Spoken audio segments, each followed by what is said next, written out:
All right. Amazing afternoon sa ating mga science learners, teachers, and enthusiasts na nakatutok sa atin saan mang panig ng Pilipinas ngayong hapon. Ako si Tutor Ichad at ito ang inyong DepEd Itulay online tutorial program para sa Science 10. Ayan, so bago tayo magsimula, share ko muna ang aking screen. Ayan, nakashare na kasi.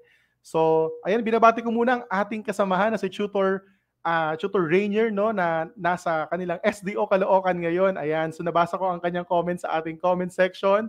Hello po, Tutor Rainier. Ingat po sa pag-uwi at atin pong mga nilalakad ngayong araw. So shout out din sa ating mga learners. Ayun, may nakita ko si Harry Ira, sinishare na sa kanyang mga classmates at mini-mention niya na ang ating session ngayong hapon sa kanyang mga kamag-aral sa kanilang school. Ayan. Hello din kay Teacher Melo. Ayan, ang ating teacher mula sa Pulong Buhangin National High School sa SDO Bulacan. Hello po sa inyo. Maya-maya, meron tayong time for that. Ayan.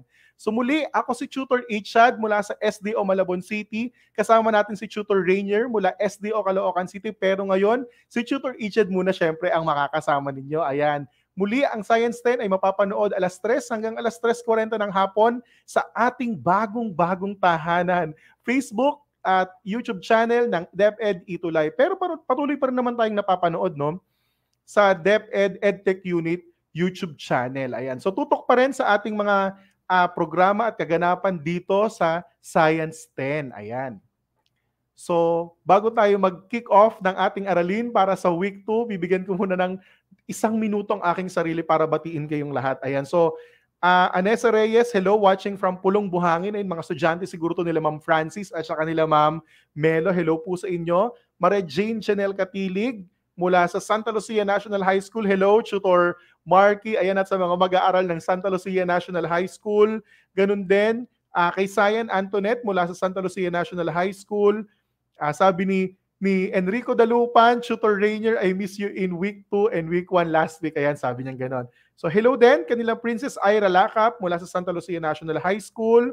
Sa mga mag-aaral natin mula sa Quirino National High School dyan sa grade 10 curriculum at grade 10 Hermes, yan sa may Isabela. Hello, hello sa inyong lahat. So, share na natin ang ating session. Maraming salamat sa mga mag-aaral natin na patuloy na nag-share at nagko-comment sa ating session ngayong hapon. Hello din kay Philip Ray Elmancera mula sa grade 10 curriculum at grade 10 Aphrodite ng Quirino National High School. Ayan. So, ganun din kay Jude Michael Jansalin mula sa Masagitsit Banalo National High School ng SDO Batangas. Ayan. Hello, hello sa inyong lahat. Maraming salamat sa pagtutok dahil wala ng oras si Tutor Richard at marami-rami tayong pag-uusapan ngayong hapon. Diretso na tayo. Ayan. So ngayong quarter 3, week 2, ang ating topic ay the female reproductive system and the menstrual cycle. Katulad ng nabanggit kanina, ako muna ang inyong makakasama para sa ating discussion ngayong hapon. Ayan, particularly, no, itong topic natin para sa week 2 ng quarter 3 ay tatalakay talaga sa konsepto ng koneksyon ng female reproductive system sa pinag-usapan nating body system last week, which is endocrine system. So maya-maya antabayan na natin. Magpasalamat muna tayo sa ating mga module writers, editors, reviewers, illustrators, layout artists, management team na gumawa ng ating ginagamit na ADM or alternative delivery module mula sa ating central office. Maraming salamat po sa pagpapahiram po ng inyong module para sa ating mga gawain sa Science 10. Ang ating most essential learning competencies ngayong hapon ay describe the feedback mechanisms involved in regulating processes in the female reproductive system. Example, the menstrual cycle. So ang ating code ngayong hapon sa ating MELCS ay S10LT-3C-35. So alam kong excited na kayo na masagutan ang inyong mga bahagi, no, ng inyong mga module at ang ating mga gawain ngayong hapon. So sabihin ninyo kung meron kayong mga katanungan tungkol sa ating session. No? Ayun, salamat at patuloy ang ating mga comments sa comment section. Batiin ko muna ang ating kambal mula sa Quirino National High School, si Laika at si Liza Gumiran. Ayan, at ang kanyang mga classmates dyan sa Quirino National High School. Hello sa inyong lahat. At Tutor Cap, ayan si Cap, Ram Hale Gafood, nanonood rin sa atin ngayong hapon no, ang ating teacher mula sa Doña Magdalena H. Gafood High School dyan sa may Isabela. Ayan. Hello, hello sa inyong lahat. Maraming salamat ulit sa inyong pagtutok. Tungo na tayo sa unang bahagi ng ating talakayan. What I need to know, ang ating mga reminders. Una, take the pretest prepared at the start of the module. 2, take time in reading and understanding the lesson. Follow instructions carefully. Number 3, use a clean sheet of paper for your answers in each activity or assessment. And number 4, try to recall and connect the ideas that you had in the lower years. Number 5, be honest. When doing the activities, record only what you have really observed. Number 6, don't hesitate to ask. If you need to clarify something, approach or contact your teacher. Number 7, take the post-test prepared at the end of the module. And last, you can check your answers in the activities, self-assessment, and post-test. So may mga bahagi ng ating module, no, dear online learners and teachers, na ating gagamitin ngayong session ngayong hapon sa ating session. So I hope na nakakasabay kayo sa inyong mga module. Katulad ng nabanggit natin kanina, ang gamit nating module ay ang ADM mula sa central office. Ayan. So bago ang lahat, i-award pala muna natin ang ating mga recognitions at stake. So mabilis na mabilis lang. Patawarin nyo ako, wala tayong mga certificate na munang ibibigay dahil ang awarding natin ay ilalagay na natin at the end of the quarter, no? Para at least mas formal at mas maayos ang ating distribution ng certificate. So ipapakilala ko lang sa inyo ngayon ang ating Tutie of the Week. Okay, Tuties, actually dalawa sila. At ang ating 4 na mahusay Teacher of the Week. So kung wala kayo ngayon, expect nyo na next week nandito na kayo. Okay, so patawarin nyo muna si Sir Richard, si Tutor Ichad ngayon. So at least next week, madadagdagan na kayo. Ang ating mahusay Tuties of the Week walang iba, kundi si Rainiel M. De Vera mula sa Macabebe High School, SDO, Pampanga. Ayan, virtual clap para sa ating unang mahusay Tuties. At ang kanyang kasama ay mula sa Quirino National High School, SDO, Isabela, si Philip Ray II L. Mancera. Ayan, so congratulations, Rainiel and Philip, for being our mahusay Tuties of the Week. Ayan, para sa quarter 2. So alam natin na grabe ang sipag at husay ng dalawang to, di ba, sa ating mga sessions. So kung gusto niyo mapabilang, sumagot lang ng mabilis, no, sa ating mga talakayan ngayong hapon para sa Science 10. Ang ating namang mahusay Teachers of the Week, syempre mula sa Ramon National High School, SDO Isabela, Ma'am Donna Jill C. Carriazo. Ayan, hello po Ma'am Donna Jill. Maraming salamat po. Alam ko lagi nanonood yun si Ma'am Donna Jill. Sabi ni Rainiel Manabat de Vera, maraming salamat daw po. Thank you so much. At ganoon din kay Philip Ray El Mancera, thank you, Tutor. Ayan. So di ba alam naman natin lahat sila palaging nanonood. Ang pangalawa sa ating mahusay Teachers of the Week ay si Ma'am Melo H. De La Cruz mula sa Pulong Buhangin National High School, SDO, Bulacan. Ayan. So hello sa mga mag-aaral natin mula sa Pulong Buhangin National High School. Hello sa inyo dyan. At thank you sa panonood ng ating session ngayong hapon. Ang ating ikatlo at ika-4 na mahusay Teachers of the Week, syempre, Sir Mark Kevin L. Olimba mula sa Santa Lucia National High School, SDO, Bulacan. Siya rin ang ating tutor mula sa Science 8. Hello, Tutor Marky. Thank you for always supporting and engaging your class to be part of our session every afternoon. Si Tutor Marky ay nakikita natin palagi nag-a-attendance sa mga taga Santa Lucia National High School dito sa ating session, di ba? So virtual clap para sa ating napakahusay na Tutor Marky. At syempre, walang iba ang may-ari ng Doña Magdalena H. Gafood High School mula sa SDO Isabela, Sir Ram Halesy Gafood. Ayan. So, thank you so much, Cap Ram, no? Si soon to be tutor na ba? Ayan, soon to be tutor Ram. Ayan. So, abang-abang lang, magugulat kayo, makakasama rin natin, no? Pero hindi ko alam kung high school or elementary, di ba? So, abang-abang lang tayo. Hello sa inyo and congratulations po ulit, Sir Ram and Sir Marky. At ganoon din sa ating naunang dalawang mahusay Teachers of the Week na si Ma'am Donna Jill Carriazo at si Ma'am Melo de la Cruz. Ayan. So thank you po and maraming salamat po sa panonood ng ating session. Alright. Punta na tayo sa ating What I Know part. Ang ating What I Know part ay multiple question. I will read the directions. Read each question carefully. Choose the letter of the correct answer. Use a separate sheet of paper for your answers or comment it down. Katulad ng ating mga rules, every part ng ating What I Know, isulat muna ang numero ng ating katanungan at ang letra ng tamang sagot in capital letters. So alam kong ready na kayo. Let's go na daw, sabi ni Philip Ray El Mancera at ganoon din sila Enrico na nakatutok na sa ating unang tanong. Okay, unang tanong. Question number 1. In humans, fertilization normally occurs in the blank. A. Cervix. B. Fallopian tube. C. Uterus. or letter D, vagina. Ayan. So hintayin natin ang ating mga kasagutan. So sabi ni Jude Michael Jensalin, congratulations daw kay Rainiel. Ayan. At sa ating ibang mga ating mga cuties no ngayong hapon. Ayan. So nababasa ko rin ng mga comment ni Ma'am Donna Jill at ni Sir Ram. So good job everyone, sabi ni Ma'am Donna Jill. Si Harry Ira, hello sa iyo Harry Ira, isa sa ating mga mahusay cutie last week. Ang sagot ni Harry Ira ay letter D, si Rainiel Manabat ay letter C, si MJ Zapata letter A, Philip Ray El Mancera letter D. Okay, so tignan natin. D, si Abby May, si Rujiver letter C, Kyra letter D. Ayan, so parang wala pa akong nakita tamang sagot. Ayan, so ang tamang sagot, no, ang fertilization ay usually nabubuo or nangyayari sa, yes, sa fallopian tube. Okay, it's letter B. So okay lang yon kahit walang nakatamang sagot. Pero may una akong nakita, no, syempre susulat ko siya.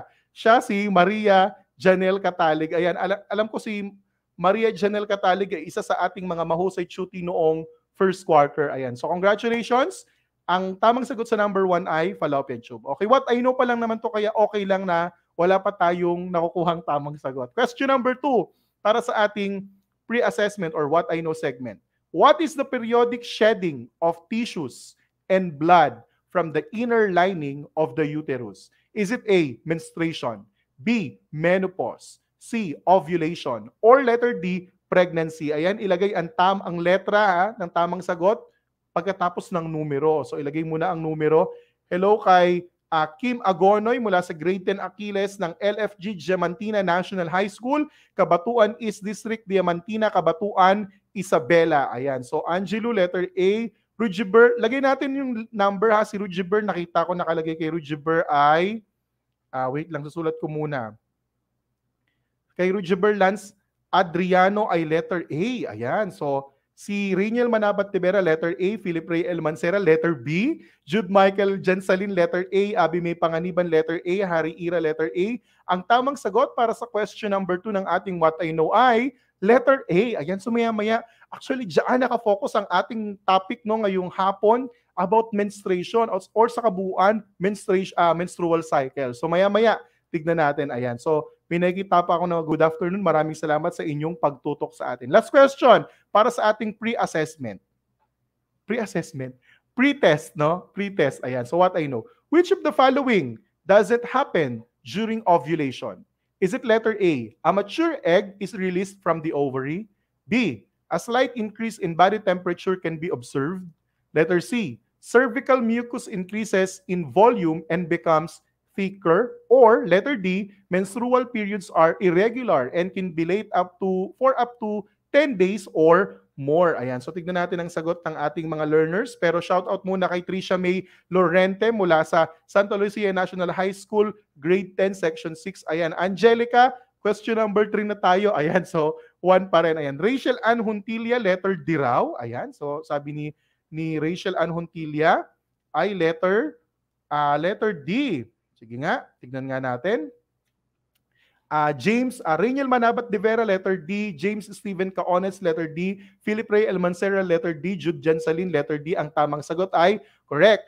It's letter D. Okay, so menstrual periods are irregular and can be late for up to 10 days or more. So hindi yan yung nangyayari. Maya-maya malalaman natin kung bakit. Ayan. So punta muna tayo sa ating pagko-comment ng inyong mga score no sa ating pre-test. Ayan. So, share nyo naman kung ano ang naging score ninyo. Ayan, maraming salamat kay Andrea Isabel Yambao, isa sa ating mga sharer ngayong hapon. So, para ma-shoutout ko kayo, i-share nyo naman ang ating session, di ba? Jude Michael Botardo Jansalin, yan. Thank you rin, Jude, for sharing our session. So, 2/3 si Rainiel. Yay, sabi ni Rachel Anhuntilia. Tamama daw siya. Congratulations, Rachel. Philip Ray El Mancera, 1/3. Okay lang yun, ha? And thanks for being honest, di ba?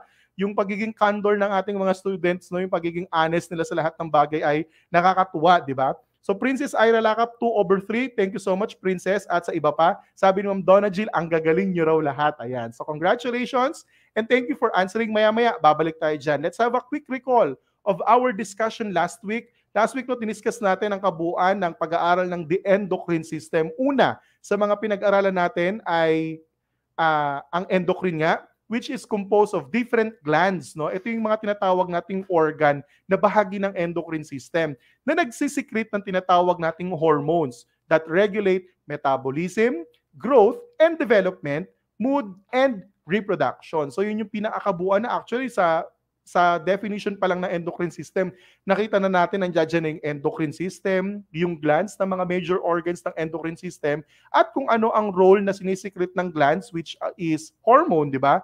Na nag-regulate ng maraming bagay sa ating katawan. Hormones are organic substances released by the glands of the endocrine system directly into the bloodstream. So kung i-compare nga natin, di ba, yung hormones na nire-release ng endocrine system, no, it takes time, actually minsan buong araw hanggang umaabot ng linggo o buwan, di ba? Not compared, no, sa ating nervous system na in an instant nagkakaroon na agad siya ng pagbibigay ng kanyang mensahe o pag-release ng kanyang message sa ating katawan. Number 3 sa ating recall ng endocrine system, hormones can change the physiological and metabolic behaviors of their target cells to maintain what? Homeostasis. Diba? Yung balanse sa ating katawan.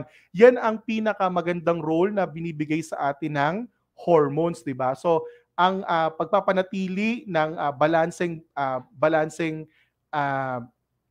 reproduction, balanse sa ating metabolism, balanse sa ating sa babae, 'di ba, fertilization, at yung kakayahan din ng lalaki na makapag-provide, 'di ba, ng offspring para sa babae. Ayan. So number 4 naman is reproduction. Ang connection ng endocrine system sa ating reproductive system is that reproduction is a normal process controlled by hormones. Tandaan natin 'yon. So gumagana ang reproductive system at nagfa-function siya as a whole dahil sa role ng hormones. These hormones keep both the male and female reproductive systems to function properly, di ba? So yun yung pinakamagandang role din ng ating hormones para sa reproduction because walang mako-conceive, walang marireproduce kung hindi dahil sa hormones na bahagi ng pag-aaral ng endocrine. So I hope marami kayong natutunan last week at ngayon syempre tutuloy lang natin ang discussion natin sa the female reproductive system at ang connection talaga niya which is the menstrual cycle. Okay, so I hope ready na kayo.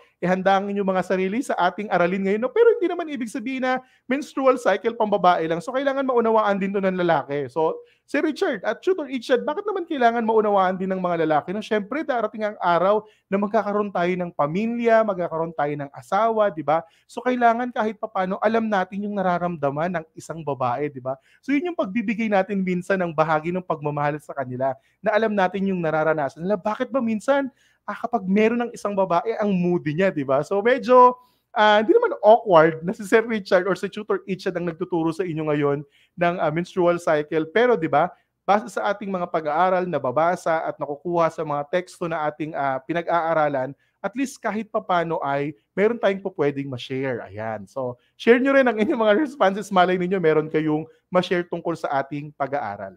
So ang ating pag-aaralan is first, no, the menstruation cycle or menstrual cycle. Ano ba ibig sabihin ng menstruation? So menstruation is a sign that a girl is capable of producing offspring. Yun yung ibig sabihin nun kapag nagsimula na yun, yung ano bang tawag dito, yung scenario or yung stage na yun or yung period na yun, di ba?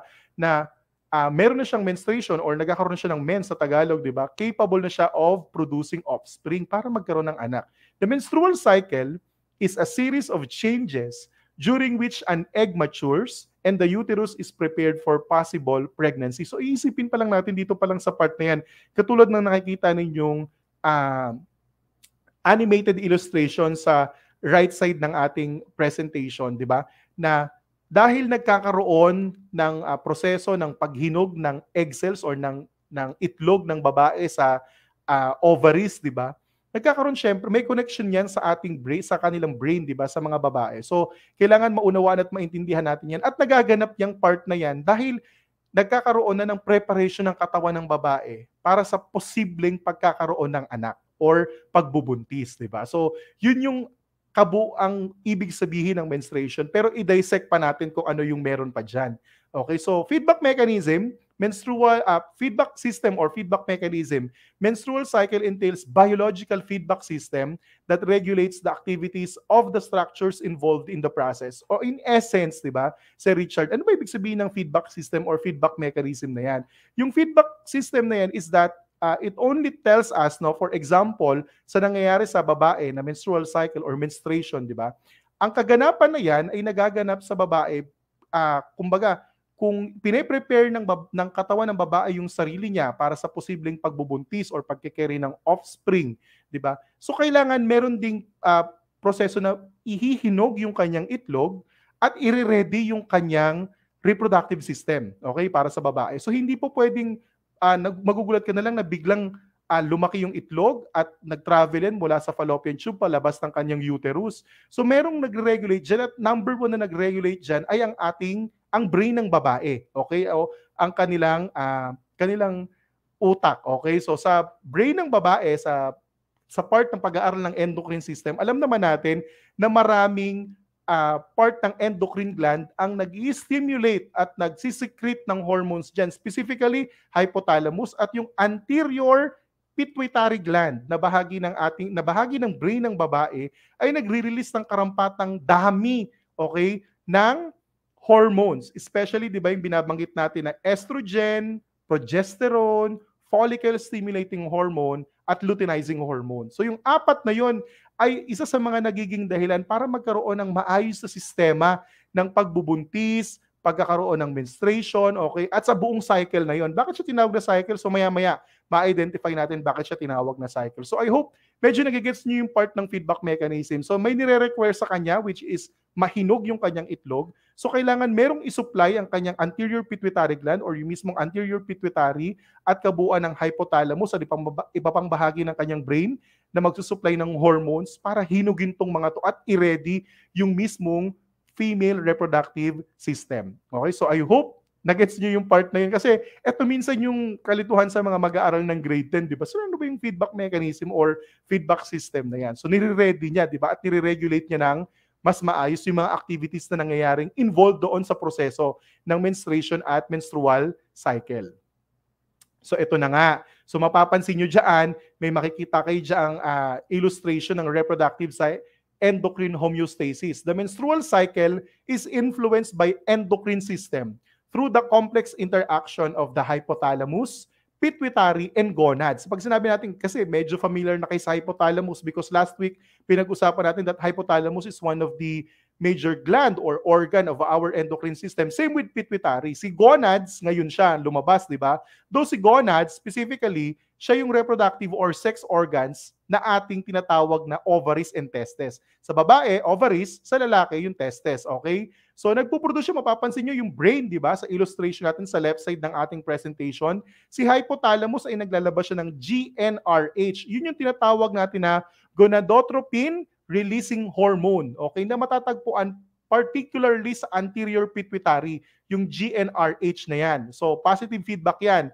Dahil pag nag-release na siya ng tinatawag natin na gonadotropin releasing hormone sa anterior pituitary, si anterior pituitary naman ay magre-release ng dalawang hormone. Yun yung tinatawag naman natin na LH at FSH. Si LH is luteinizing hormone at si FSH naman ay si follicle stimulating hormone. So may particularly na role yung dalawang hormone na yan na nire-release ni pituitary gland papunta sa mga gonads or sex organs ni male at ni female. Okay? So baka sabihin nyo, si Richard, may LH and FSH din kay testosterone na part ng testes na nire-release para mahinog din yung sperm cell. Yes, kasi yung reason kung bakit nagiging capable na bago pa i-shield or magkaroon ng mas maayos na panangga, di ba?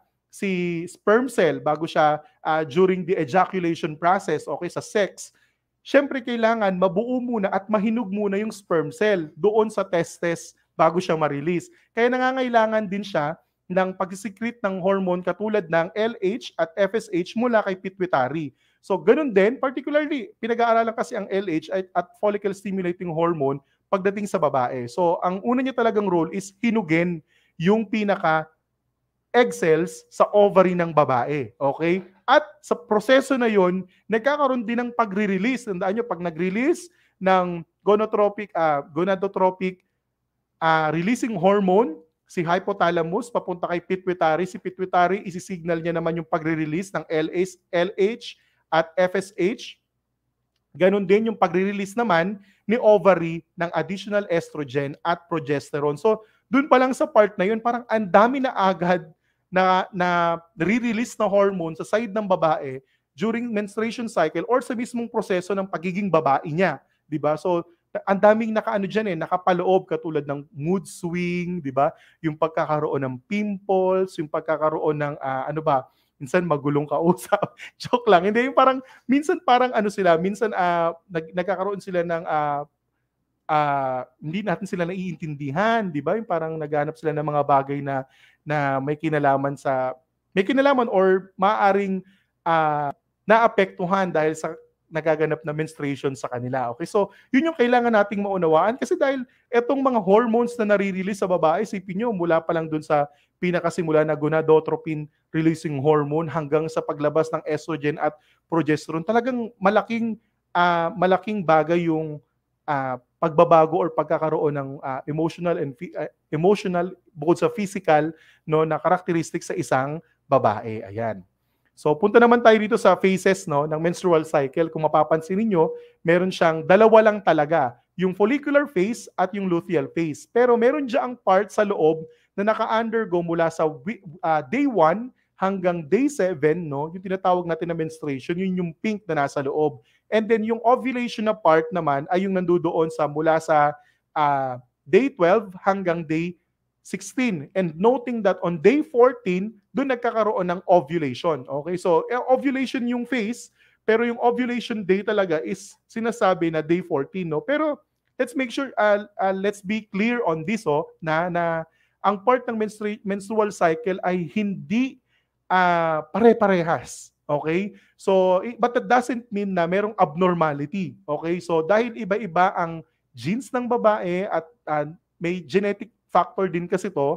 So, gusto nating maunawaan ng lahat na ang menstruation or ang menstrual cycle sa kabuuan ay maaring iba-iba sa bawat babae. Okay? So, maaring mas mahaba yung follicular phase nila, sa luteal phase nila, mas mahaba naman yung menstruation nila at maikli lang yung ovulation nila. Minsan, meron namang days lang tapos mas mahaba yung luteal phase. Okay? So, intindihin at unawain natin yung pagkakaiba-iba ng mga babae sa ganito. Though, meron namang mga cases, na hindi talaga maiiwasan na merong problema. Okay? So, yun yung kailangan nating maunawaan pagdating sa menstrual cycle. Okay? So, mapapansin nyo dyan, ang follicular phase ay nagaganap mula day 1 hanggang day 14. Okay? Yung unang 2 linggo. Ganun naman, magsisimula sa day 15 hanggang day 28 ang luteal phase. Okay? So, mapapansin nyo dyan, di ba yung iba, late ang menstruation nila, hindi sila nagkakaroon agad once na mag-hit sila ng puberty. Yung iba naman, maaga. Okay? So, but that doesn't mean na merong abnormality. But in special cases, nagkakaroon din ng ganyang mga kaso ng abnormality talaga. Okay? So, let's discuss bawat part. So, punta muna tayo sa follicular phase. Follicular phase starts on day 1 of menstruation and ends with ovulation sa part ng day 14. The brain or yung mismong part ng brain which is anterior pituitary send the follicle stimulating hormone o yung tinatawag nating FSH to the ovaries to signal follicles to grow and mature. So yun lang, parang isipin nyo, itong hormone na to, meron siyang dalawang role which is for follicle and to stimulate. Okay, yun yung ibig sabihin ng FSH. For follicle and to stimulate. So anong ibig sabihin nun, Sir Richard? Kung mapapansin niyo, ang unang tina-target ng pag-release ng anterior pituitary na FSH, yung hormone na FSH is for egg cells, na mahinog yung kanilang mga eggs. Ayan. So kung mapapansin niyo diyan at nagkakaroon na siya ng chance na ma-release siya, okay, sa kanyang tahanan or bahay ng itlog, di ba, which is the ovaries. So tuloy natin. These follicles produce estrogen. Okay, si FSH ay kapag nahinog niya na yung mismong pinaka-follicle ng egg, nagpuproduce ngayon siya ng estrogen. And as that estrogen acts on the uterus to stimulate the thickening of the endometrium o yung tinatawag natin na uterine lining. When estrogen peaks, it signals the brain to release luteinizing hormone. So kapag nag-peak na yung tumaas na yun, ibig sabihin, eto na yung time naman ng brain, which is anterior pa din, si anterior pituitary pa rin, to release the luteinizing hormone or LH that triggers ovulation. So doon na yung part na pwede na siyang makipag-meet. Okay? So sa fallopian tube, paglabas niya ng ovaries, ito na yung time na magta-travel na siya sa fallopian tube at naghihintay na lang siya ng sperm cell kung sakali man na nag-undergo ng intercourse or sexual intercourse yung babae. Okay? So sa part ng ovulation, nangyayari yun mid-cycle sa gitna, kaya nga day 14, around 2 weeks or so before menstruation starts. On this day, the mature egg from the follicle travels from the ovary down to the fallopian tube and into the uterus. So mapapansin nyo, nag-thickened na, no? O kumapal na yung part ng uterine wall kasi or uterine lining, no? Kasi nire-ready niya na yung sarili niya for what? No, parang kumapit siya doon once na magsimula ng may na-meet na siya na sperm cell at magsimula na siyang ma-attach, okay, doon sa endometrium, sa lining ng uterine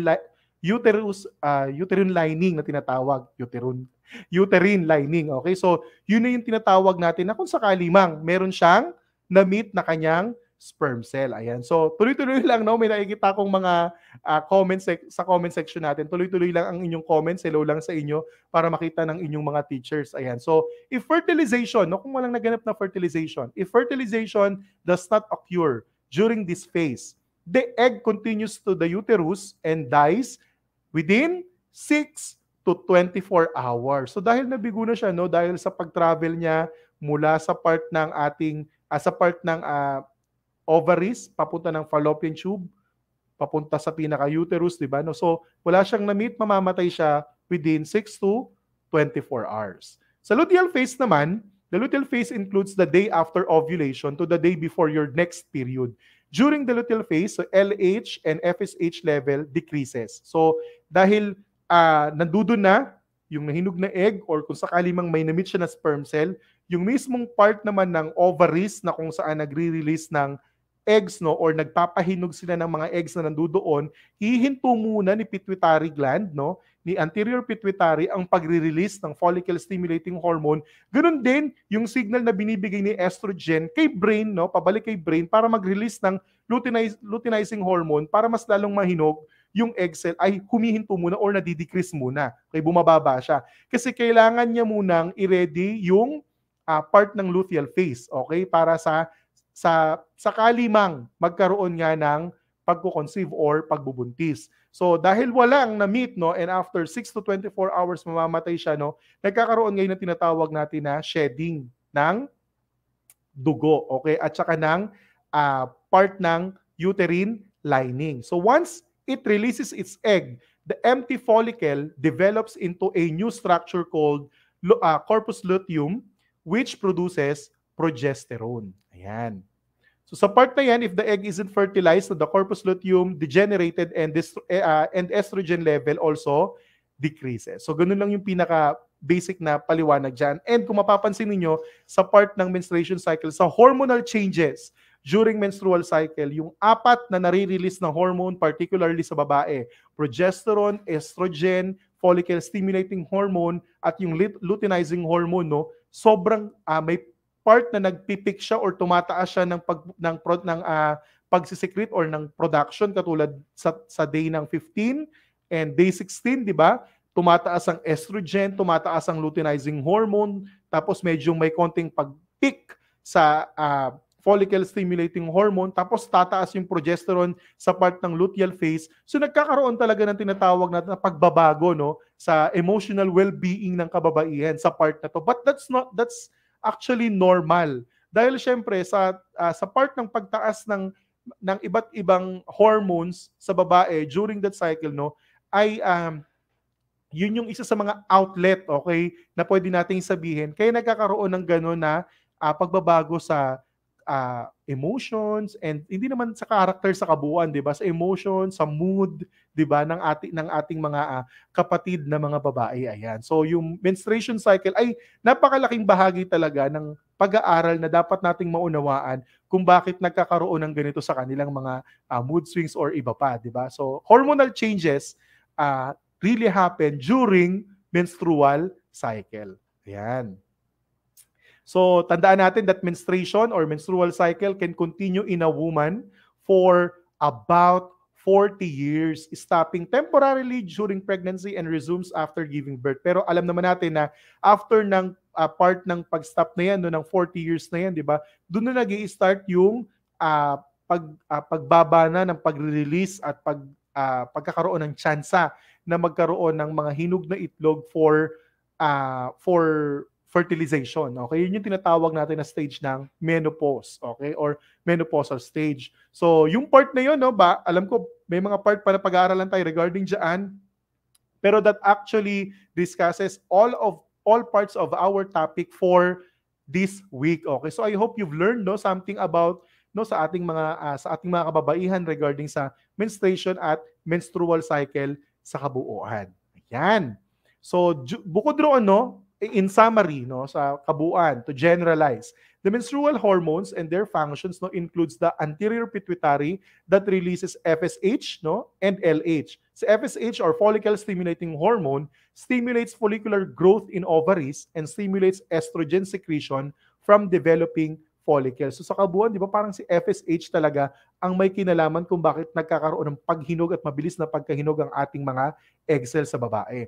Yung luteinizing hormone naman, surge causes ovulation, results in the formation of a corpus luteum. Okay, yun yung nag-shed actually na part ng uterine wall, okay, sa babae. Then sa ovaries naman, nag-release siya ng estrogen and progesterone. Si estrogen thickens uterine lining or endometrium. It inhibits FSH and LH for most of the cycle and stimulates FSH and LH release pre-ovulation. Sa progesterone naman, it thickens uterine lining or endometrium and inhibits also FSH and LH. Kasi nga, syempre, kailangan nilang i-inhibit yung mga part na yun, lalo na kapag nasa part na nakapag may na-meet na right one si egg cell. So, kailangan ma-stop muna or ma-decrease muna yung process ng pag-release ng FSH at LH para hindi pa mahinog yung ibang mga itlog na hindi naman kailangan. Okay?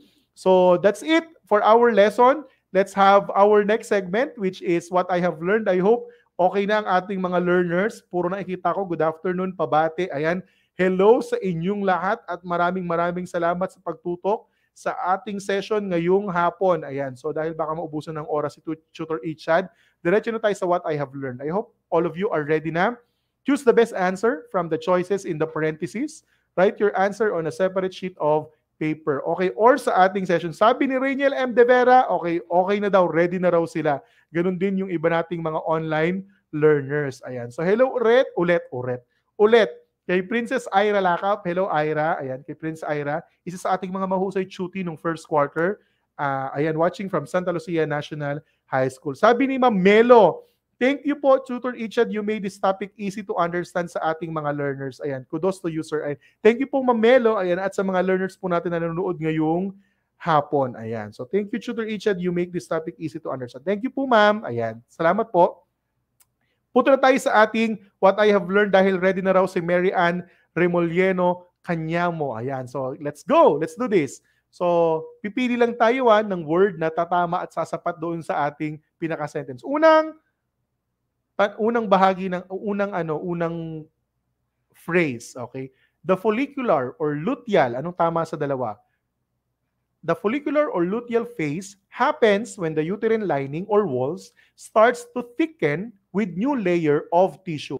An egg is developing in the ovary too. Is it follicular or luteal? Ayan, sabi ni Tutor Rainier, ready na daw. So pili tayo ng ating tamang kasagutan, no? Sabi ni Marian Abenio Cosme, follicular daw. Okay, susulat ko lang muna yung pangalan niya. Marian Abenio Cosme, sabi niya ay follicular daw. Si Philip Ray El Mancera, follicular. Rainiel M. De Vera, follicular. Emmanuel, good afternoon. Si Chris Melin, follicular. Stephanie, follicular. Ang tamang sagot ay very good. The follicular phase happens when the uterine lining, but uterus kasi yon, kaya nagiging uterine. Okay, uterine lining or walls starts to thicken with new layer of tissue. Ayan. Okay, question number 2. Statement number 2. During adolescence, males and females change very differently Girls menstruate while boys don't. The sexually related change common to both sexes is the development of blank. Is it breast tissues or pubic hairs? Ayan. So, tignan natin ang may pinakamabilis para sa ating question number 2. Batiin ko muna si CJ Presones mula sa Grade 10 Rizal. Ayan. Si James Steven Caones. Sabi ni James Steven Caones, sabi niya, pubic hairs. Si Philip Ray Elmancera, breast tissues. Si Jude Michael, pubic hairs. Si Rainiel De Vera, pubic hairs.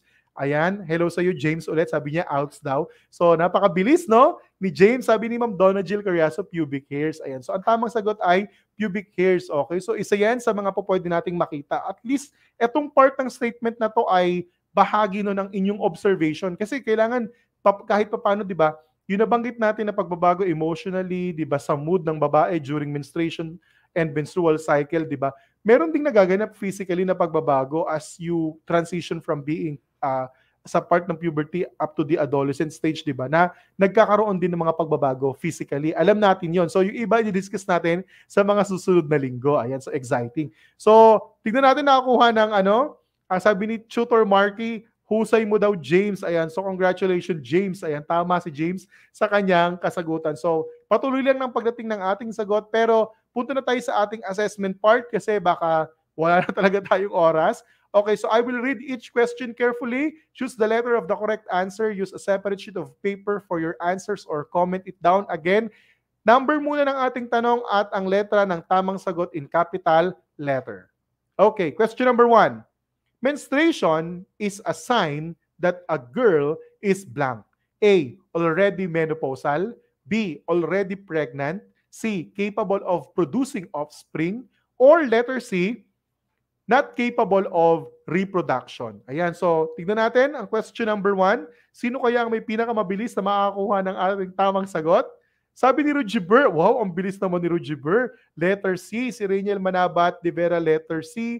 At si Jude Michael naman, Jansalin ay letter C. Ayan, so sabi ni Jude Michael, letter C daw. Jansalin, okay. So ang pinakamabilis actually ay si Rudy Burr kasi ang tamang sagot ay letter C nga.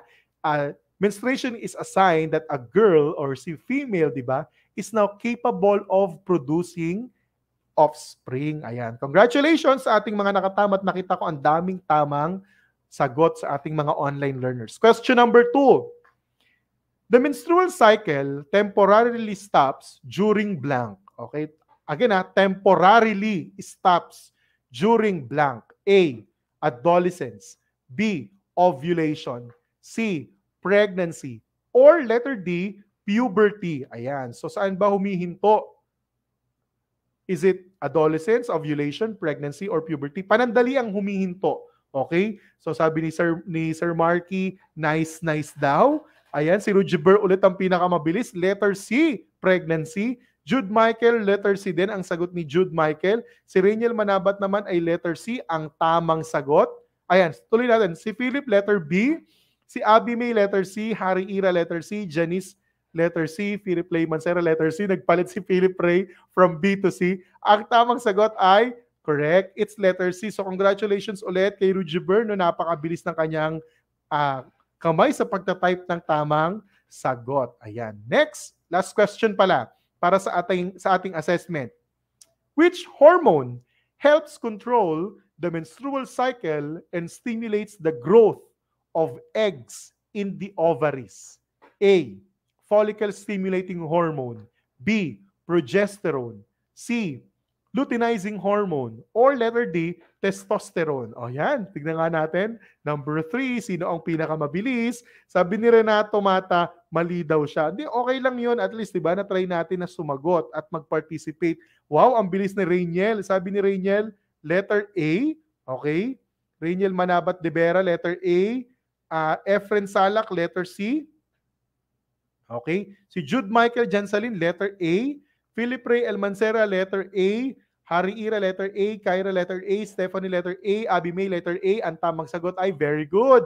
Follicle stimulating hormone, di ba? Siya yung nag-stimulate ng growth ng ating eggs. Kaya na nga yung context clue dun sa tanong. Stimulates, okay? So hindi ko lang nilagay yung meaning ng FSH, pero yun yung ibig sabihin ng di ba, ng hormone na yan. Follicle stimulating hormone. So congratulations. Yung score nyo ay inyong i-comment sa ating comment section para naman malaman ni Tutor Echad kung kayo ay nakuha ng 5/5. Kasama ang ating What I Have Learned segment. Okay, so i-comment kung nakakuha ng 5/5 sa ating katanungan. Maraming salamat. Leonard Agustin, sumasagot pa rin. Very good. Si Jude Michael Jansalin, ayan, mula sa, saan ba si Jude Michael? Ayan, Masagitsit, Banala National High School, 5/5, very good. Rujiber, 2/3. Chris Melin, 2/3. Stephanie Gail Valdez, very good. 4/5, ayan, so tama. Princess Ira Lakap, 5/5, ayan, very good. Princess Ira Lakap, so congratulations sa ating mga learners. Si Stephanie Yambao ay 5/5 din. Ayan, sabi din ni Philip Ray El Mancera, also produce and mature follicles. Yan, very good. Ayan, so marami tayong mga learners na patuloy na sumasagot sa ating mga katanungan. Ayan, so maraming salamat sa inyong mga sinishare na scores para sa ating ginawang mga session, ngayong hapon. Okay? Ayan, share nyo naman ang inyong reflections sa pamamagitan ng ating official hashtag #Itulay Mahusay. At yung nakikita ninyong hashtag sa ating marquee banner sa ibaba na hashtag Itulay Level Up. Ayan, at patuloy ninyong samahan si Tutor Echad at si Tutor Rainier sa mga susunod pang session natin ngayong third quarter. Kaya gracias, merci, grazie, salamat po, and thank you for your comments and suggestions. I-email nyo po kami sa edtech@depe.gov.ph or i-scan ninyo ang QR code na nakikita ninyo sa inyong mga phone screens para sa kahit na ano pang suggestion, opinion, reaksyon na inyong gustong sabihin para sa ginagawa nating session tuwing Lunes ng hapon. Ayan, susunod na ang aming Tutor Kevin mula sa SDO Calamba City na amin ding direktor. Salamat po, Direk, ngayong araw. Ayan. At sa mga susunod pang session siya na ang aming direktor. At si Tutor Edson mula sa SDO Mabalacat City para sa safety and first aid. So marami pong salamat at kita-kita tayo next week. Paalam!